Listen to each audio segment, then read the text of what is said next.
तो हमारी वो जो डिस्कशन चल रही थी क्लास में, उसमें से आखिरी दो टेस्टिंग को भी हम थोड़ा सा जरा रिव्यू कर लेते हैं फटाफट, और उसके बाद अपने लाइव वाले टास्क पे जाएंगे, ठीक है? तो उस टेस्टिंग में पहली है रिग्रेशन टेस्टिंग, और उसके बाद हम एक और तरह की टेस्टिंग को देख के उसके बाद वाइंड अप करेंगे अपने लेक्चर वाला पोर्शन, और देन आ जाएंगे सीधा सीधा लैब की तरफ।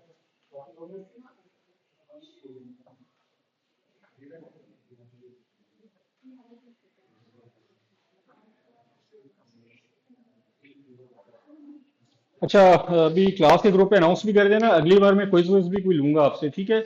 और क्विज में एक बच्ची मुझे उस दिन भी कह रही थी कि मैंने तो लेक्चर पढ़ती रही, तो आपने उस वाला टच भी दे दिया, वो जो लैब वाला था। Basically lab is part of your course, concept दोनों मिलके चल रहे हैं, थ्योरी हम यहाँ पढ़ लेते हैं, कंसेप्ट हम वहाँ इंप्लीमेंट कर लेते हैं, ठीक है? और वैसे भी जो सिक्योरिटी होती है ना, वो होती है अप्लाइड नेचर की, सही है ना? अप्लाइड नेचर का मतलब ये है कि कंसेप्ट अगर आपको अप्लाई करने ही नहीं आता तो फिर भी कोई फायदा नहीं। और अगर आप बड़ा गिटहब फिटअप ये वो सब कुछ चला रहे हो लेकिन ये नहीं पता कि क्यों चला रहे हो, इससे मैं क्या फायदे उठा सकता हूँ, तो तब भी कोई फायदा नहीं। तो दोनों रल मिल के चीजें चलती हैं, ठीक है ना? तो आप लोगों ने ये ख्याल करना है कि अगर मैं रिग्रेशन टेस्टिंग के बारे में ही पूछ लेता हूँ फॉर एग्जाम्पल, तो मैं आपसे ये भी पूछ सकता हूँ कि शायद रिग्रेशन टेस्टिंग आपने करनी है, या किसी सिनेरियो में दे दूंगा जो कि होगा अप्लाइड नेचर का, लेकिन उसमें कहीं ना कहीं आपने रिग्रेशन टेस्टिंग का भी तस्करा कर दिया, तो इसका मतलब है कि आपको एक नंबर ज्यादा मिल जाएगा बाकियों से, ठीक है ना? तो ये दोनों चीजें एक दूसरे के साथ लाजिम और मुलजम हैं। तो आपने ये नहीं सोचना कि जो लैब की चीज है वो कोई लैब का ही क्विज आएगा, या और ये भी होता है कि लैब हमारे पास ज्यादा है, तो इट इज क्वाइट पॉसिबल कि बजाय मैं वहां टाइम जाया करने के क्विज वाला काम मैं यहाँ 20 मिनट कर लूँ, वरना वहां करूंगा तो ऑलरेडी लेक्चर हमारा कुछ चीजें कवर होने से रह जाती हैं। तो उससे बेहतर ये है कि शायद हम इस वाले टाइम में उसको एडजस्ट कर लें क्विज को। तो आपने ना इस सारी चीजों को साथ लेके चलना है, ये नहीं सोचना कि लेक्चर ले लें क्विज ना लें, या क्विज में कोई वो वाली चीजें क्विज में इस तरह की नहीं आएंगी लैब वाली। ये सारी चीजें आपस में लिंक्ड हैं। ओके। अच्छा, जब भी आप किसी भी वजह से, चाहे फर्स्ट टाइम बना रहे हो चाहे अपने सॉफ्टवेयर के अंदर चेंज लेकर आए, कोई पैच आ गया, कोई नया फंक्शन आ गया, कोई नई रिक्वायरमेंट आ गई, दोनों सूरतों में आपने अपने सॉफ्टवेयर की फंक्शनल और नॉन फंक्शनल रिक्वायरमेंट को टेस्ट जरूर करना है, ठीक है? और ये चीजें हम थोड़ा सा पीछे देख चुके हैं कि फंक्शनल रिक्वायरमेंट्स क्या होती है और नॉन फंक्शनल क्या होती है, और सिक्योरिटी हमारी वैसे नॉन फंक्शनल रिक्वायरमेंट होती है। हालांकि इसमें से कुछ चीजें फंक्शनल रिक्वायरमेंट में आ सकती हैं, जैसा कि कॉन्फिडेंशियलिटी है। अगर हमारी एप्लीकेशन की रिक्वायरमेंट है कि इसने डाटा को कॉन्फिडेंशियल रखना है, तो automatically it is a part of the security, but it is a part of the functional requirement of your software, ठीक है ना? और कुछ चीजें ऐसी हो सकती है जो कि शायद फंक्शनल रिक्वायरमेंट में ना आती हो सिक्योरिटी की, तो नॉन फंक्शनल वाली में चली जाएंगी, ठीक है ना? तो रिग्रेशन टेस्टिंग में हम क्या करते हैं कि आप नॉर्मली पैटर्न्स को फॉलो करते हो कि ये किस तरह की चीजें जो है ये चेंज करवाने के बाद आगे उसका रिजल्ट क्या निकलेगा, और साथ आप ये भी रिलेट करते हो कि पिछले वाले टेस्ट में बिफोर दैट चेंज, पहले वो ज़ाहिर है उसने पास किया होगा टेस्ट तभी चल रहा है सॉफ्टवेयर, तो पहले उसके रिजल्ट्स क्या आए थे और अब क्या रिजल्ट्स आ रहे हैं। तो बात बात रिजल्ट्स का कंपैरिजन भी होता है, हो सकता है कि दोनों रिजल्ट्स ठीक दे रहे हो। जैसे फॉर एग्जाम्पल आपने नासा की स्पेस शटल के किसी प्रोजेक्ट पे काम कर रहे थे, और आपने पहला जहाज उड़ाया और वो तबाह हो गया, और उसकी एनालिसिस वगैरह किया गया, तो पता चला कि इसकी जो फलां वाला कोड था ना जो थ्रस्ट कंट्रोल कर रहा था, तो उसके अंदर कुछ छोटा सा पैरामीटर था, वो उसकी वैल्यू थी तो ठीक, लेकिन इतनी ठीक नहीं थी जितनी होनी चाहिए। यानी कि आपने वो पढ़े हुए ना, वो कौन से होते हैं जो पॉइंट्स के बाद नंबर आ रहे होते हैं, तो वो पॉइंट्स के बाद आप जितने ज्यादा नंबर फिगर्स ऐड करते जाए उतनी आपकी वैल्यू प्रिसाइज होती चली जाती है। जैसे किससे पूछे, कौन सबसे लेट आया था, ये वाला बच्चा। हाँ भाई, तुम बताओ भाई, तुम बताओ ना, उधर उधर क्या बात कर रहे हो? अच्छा चलो कोई बात नहीं।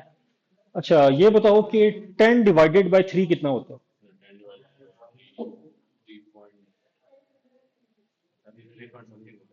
अच्छा चलो ठीक है, ठीक है, शुक्र है। ये 3.33333333 होता है ना, अब वो जितने थ्री ऐड करते जाओ ना आपका रिजल्ट उतना प्रिसाइज हो जाएगा। अब हो सकता है कि आपका बैंक की एप्लीकेशन है तो आप 2 डिजिट में रहोगे, 3.33 होता है, ओके फाइन, तो कितने पैसों का फर्क पड़ेगा? 0.01 का, ठीक है? लेकिन यही 0.01 का अगर आप थ्रस्ट के हवाले से किसी कैलकुलेशन में फर्क डाल दो ना, तो वो हो सकता है कि वो लॉन्ग टर्म में, क्योंकि आपके जहाज ने जमीन से उड़ के पता नहीं कितने हजार या लाख किलोमीटर का ट्रैवलिंग करनी होती है। तो अगर आप हर किलोमीटर में 0.01 का फर्क डाल रहे हो ना, तो वो कई हजार या कई लाख किलोमीटर के बाद वो एक बड़ी वैल्यू बन जाएगी। उससे 10 किलोमीटर का फर्क पड़ जाए तो 10 किलोमीटर पता है कितना होता है? यहां से फैसल मस्जिद होगी। अच्छा, क्या हुआ था उसमें? अच्छा, तो ये जो आपका 0.01 का केस है ना, ये किसी टाइम पे जाके बहुत बड़ी वैल्यू भी बन सकता है। इससे बड़ा फर्क भी आ सकता है। आप देखो ना, कहाँ फैसल मस्जिद है और कहाँ ये कॉम सेट्स है। तो अगर किसी चीज ने यहाँ पहुंचना है और फैसल मस्जिद पहुंच जाए तो एक बड़ा एरर कंसिडर होगा ना। सही है कि नहीं? तो इसलिए वहां पे आप क्या करोगे, प्रिसीशन बढ़ा दोगे। अब प्रिसीशन में 3.33 और 3.333 डिफरेंट वैल्यूज हैं। सही है ना? तो इसलिए फिर आप ना रिग्रेशन टेस्टिंग भी करते हो और प्लस उसका कंपैरिजन भी करते हो विद जो आपके प्रीवियस वर्जन थे, ताकि आपको पता चले कि आपने क्या गेन किया। फॉर एग्जांपल अगर हम इसी नासा वाली एग्जांपल दें, तो आप कहोगे कि अभी हमारी इंप्रूवमेंट आ गई है। लाइक अगर आपने पहले 3 डिजिट तक प्रिसीशन ले रहे थे, अब आपने उसको 10 डिजिट तक ले गए हो, तो ऑटोमेटिकली काफी बड़ा आपने नंबर अचीव किया होगा। ठीक है ना? अच्छा, इसके अंदर आपने दूसरा ख्याल ये रखना होता है कि पहली बार तो आप जब भी टेस्टिंग करते हो कंप्लीट टेस्टिंग करते हो, ठीक है, पूरे सॉफ्टवेयर की। लेकिन अब अगर आपकी रिपीटिशंस आ रही हैं और आपने कोई नया फीचर ऐड किया है या उसके अंदर कोई अपडेट किया है, ऐसी सूरत में आप के लिए जरूरी नहीं है, क्योंकि आप कर तो सकते हो, बहुत अच्छी बात है सिक्योरिटी पॉइंट ऑफ व्यू से कि पूरे के पूरे को दोबारा टेस्ट करो, लेकिन वो अपने लिए बड़ा कॉस्टली पड़ेगा, बियरेबल नहीं होगा। ठीक है, इकोनॉमिकल नहीं होगा। उसके लिए देखा जाता है कि आपकी एक्चुअली रिक्वायरमेंट क्या है। अगर उसके ऊपर 1 मिलियन का खर्चा आ रहा है कंप्लीट टेस्टिंग पे, लेकिन अगर इसमें कोई गड़बड़ आ गई तो आपका हंड्रेड्स ऑफ मिलियंस दाव पे लग सकते हैं, तो फिर तो आप सारी करोगे। लेकिन अगर नॉर्मल है तो फिर आप क्या करते हो, नॉर्मल केसेस में क्या होता है कि आप सिर्फ और सिर्फ जो इम्पैक्टेड पार्ट या लिंक पार्ट होते हैं उस चेंज से, उनको चेक करते हो। फॉर एग्जाम्पल अगर आपने अटेंडेंस के मॉड्यूल में कोई चेंज लेके आए हो, कोई नया पैच लगाया है, तो आप बताओ कि अटेंडेंस के मॉड्यूल से लिंक यहाँ पे और कौन कौन सी चीजें हो सकती हैं। यहाँ अटेंडेंस देखते हो अपनी डेली, उसमें क्या क्या 7 चीजें लिंक हुई होती है अटेंडेंस के अलावा? और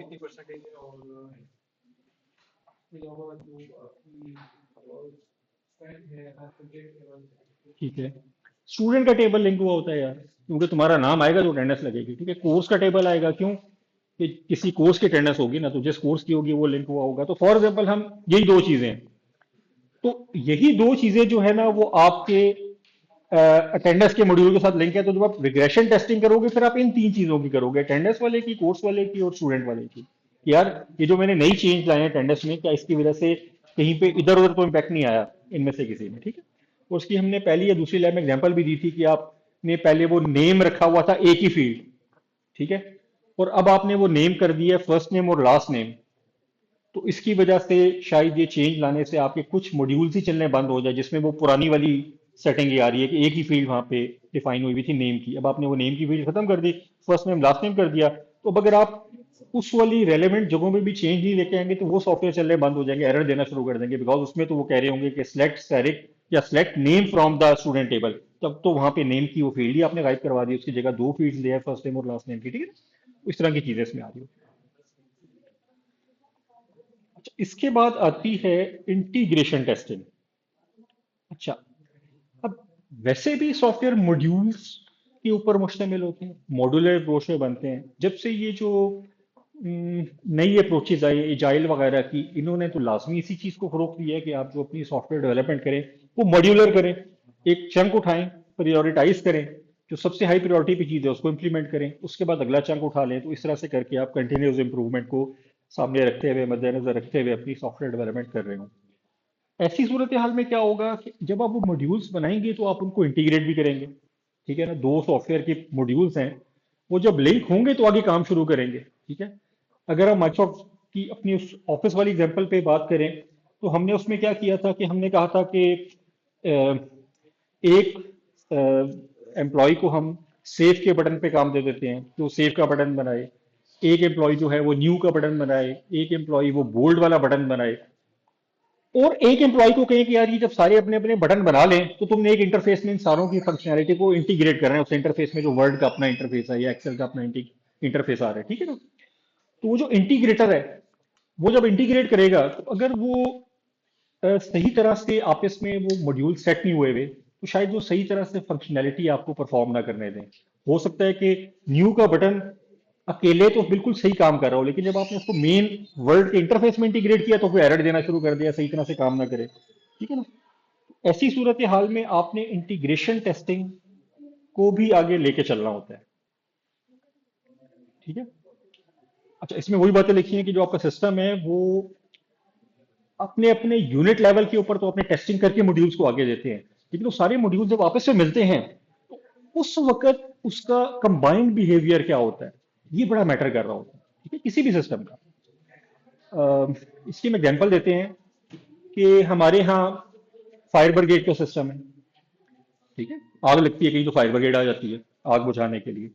तो वो जो महकमा होगा उसके हेड ने या उनके सब ने अपना वो सिस्टम बड़े अच्छे से इंप्लीमेंट किया होगा और वो बिल्कुल A1 परफेक्शन के साथ काम कर रहा होगा, ठीक है। इसी तरह ये 1122 वालों का जो दूसरा एम्बुलेंस वाला सिस्टम है वो भी अपनी जगह बड़ा परफेक्ट होगा, उसकी सारी एम्बुलेंसेज ये वो सब चीजें सही होंगी। पुलिस वाले भी इसी तरह अपना अपना काम कर रहे होंगे।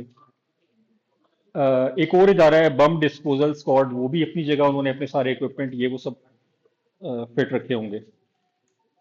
लेकिन सपोज किसी जगह पे खुदा न ख्वास्ता बम का ब्लास्ट हो जाता है, ठीक है।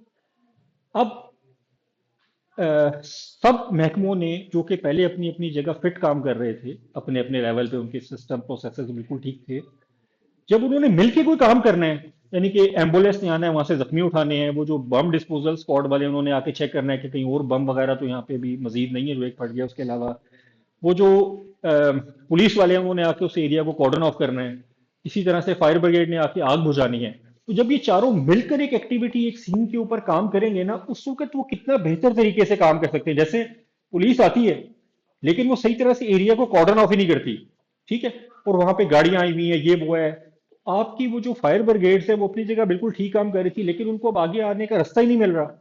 एम्बुलेंसेज हैं, उन्होंने जख्मियों को बचाना है, वो अपनी जगह बिल्कुल परफेक्ट है, रेडी हैं, बट पुलिस की फॉर एग्जाम्पल नेग्लिजेंस या उनके सही काम ना करने की वजह से उन फायर ब्रिगेड और एम्बुलेंसेज को उस क्राइम सीन तक पहुंचने का रास्ता ही नहीं मिल रहा, तो आके अपना वाला काम कैसे सही तरह से सर अंजाम दे पाएंगे, ठीक है ना। तो इस तरह से ये होता है कि जब आप किसी चीज को अपने लेवल पे सेट चेक करते हो बिल्कुल ठीक काम कर रही होती है, लेकिन जब आप उसको सॉफ्टवेयर के अंदर इंटीग्रेट करते हो तो वो अपनी वजह से दूसरों को किसी एरर के सबब पैदा कर सकती है, या दूसरों की किसी एरर की वजह से, बाकी कंपोनेंट से किसी एरर की वजह से उसकी फंक्शनैलिटी डिस्टर्ब हो सकती है। तो उस काम के लिए फिर आप इंटीग्रेशन टेस्टिंग परफॉर्म करते हो, ठीक है। अच्छा, ये जो रिग्रेशन टेस्टिंग है वो ये जो इंटीग्रेशन टेस्टिंग है ये तो आप कर ही रहे होते हो, लेकिन ये और इसके अलावा जितनी भी सिक्योरिटी की टेस्टिंग जो कि आज का हमारा मेन टॉपिक था, ये आजकल के सिनेरियो में कंटिन्यूस फॉर्म इख्तियार कर गई हैं और ऑटोमेशन वाला काम इख्तियार कर गई हैं, ठीक है। अब अगर आपने एक सॉफ्टवेयर बनाया और फिर सोचा कि अब इसको हम टेस्ट करेंगे, फिर वो टेस्ट किया, तो ऑटोमेटिकली ये टाइम टेकिंग चीज थी। तो इसके लिए आयशा आपने वो क्लास मिस की थी गिटहब एक्शन वाली, की थी है, ली थी, अच्छा। उसमें आपका चला था, चल गया था, और आप लोगों का ही सिर्फ चला था, बाकी किसी का नहीं चला था। उसके बाद किसी ने गिटहब एक्शन चलाया फिर घर जाके, है क्यों भाई, गिटहब एक्शन है नहीं चलाया, क्यों, दिल नहीं किया। बबलू तुम तो शायद उसमें थे नहीं जब मैंने गिटहब एक्शन पढ़ाया था, जिसमें भी पढ़ाया था तुम तो नहीं थे ना। तो तुमने पूछा देखा भला किसी से कुछ ली, गिटहब एक्शन की बात कर,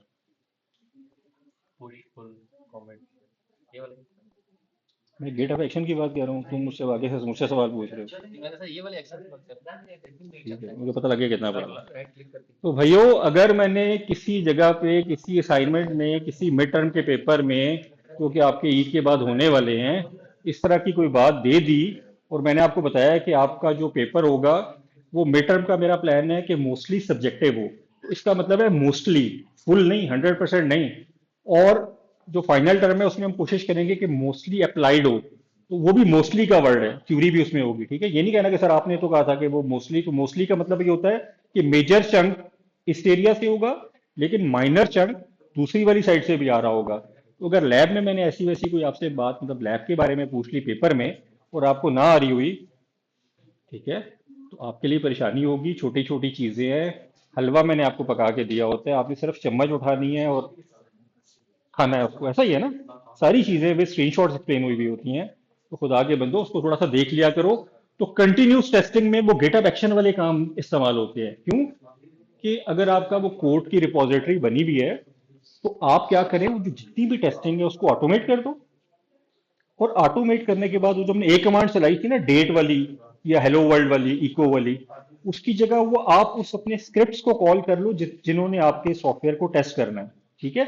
अब क्या होगा कि जो ही आप अपनी रिपोजिटरी में पुश करोगे, आपकी वो टेस्टिंग वाली जितने भी फेजेस है, मतलब आपने पहला स्क्रिप्ट बनाया जो कि कंटिन्यूस सॉरी इंटीग्रेशन टेस्टिंग कर रहा है, दूसरा बनाया जो आपकी वो रिग्रेशन टेस्टिंग कर रहा है, तीसरा आपने बनाया जो कि स्ट्रेस टेस्टिंग कर रहा है, ठीक है, चौथा बना लिया स्क्रिप्ट जो आपकी फंक्शनैलिटी को टेस्ट कर रहा है। तो इन सारे स्क्रिप्ट्स को आप गिटहब एक्शन में इंप्लीमेंट कर दो। इंप्लीमेंट करोगे तो क्या होगा, जो ही आपके सॉफ्टवेयर में चेंज आएगी, आपको खुद से कुछ नहीं करना पड़ेगा, वो सारा टेस्ट करके आपको जो भी रिक्वायर्ड आउटपुट आपने अपने स्क्रिप्ट में मैप की हुई है वहां से आपको आउटपुट मिल जाएगी। तो आपने किया क्या, अभी पुश किया, 10 मिनट के बाद जाके फोल्डर में चेक कर लिया, वो फाइलें रिजल्ट्स की बनी हुई होंगी, उनको खोल के सिर्फ पढ़ लिया कि यार रिजल्ट पास हुए कि नहीं हुए, और कौन कौन से हुए कौन से नहीं हुए, ठीक है। आसानी हो गई, कोई मेहनत नहीं करनी पड़ी। मेहनत सिर्फ पहली बार करनी पड़ी कि वो काम जो आप बार बार हाथ से करते हो बैठ के, उनको एक बार आपने प्रोग्राम कर दिया, कोड कर दिया, उसके स्क्रिप्ट बना लिए, उनको गिटहब एक्शन में जाके रेलेवेंट जगहों पे परफॉर्म करने के लिए एक्टिवेट कर दिया, बस।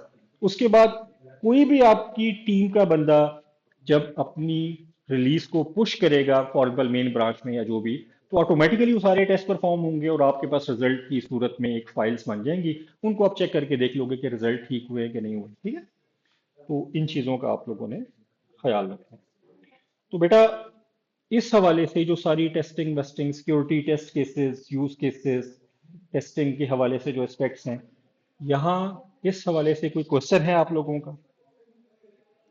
नहीं है। चले हम फिर आज का लेक्चर अब खत्म करते हैं।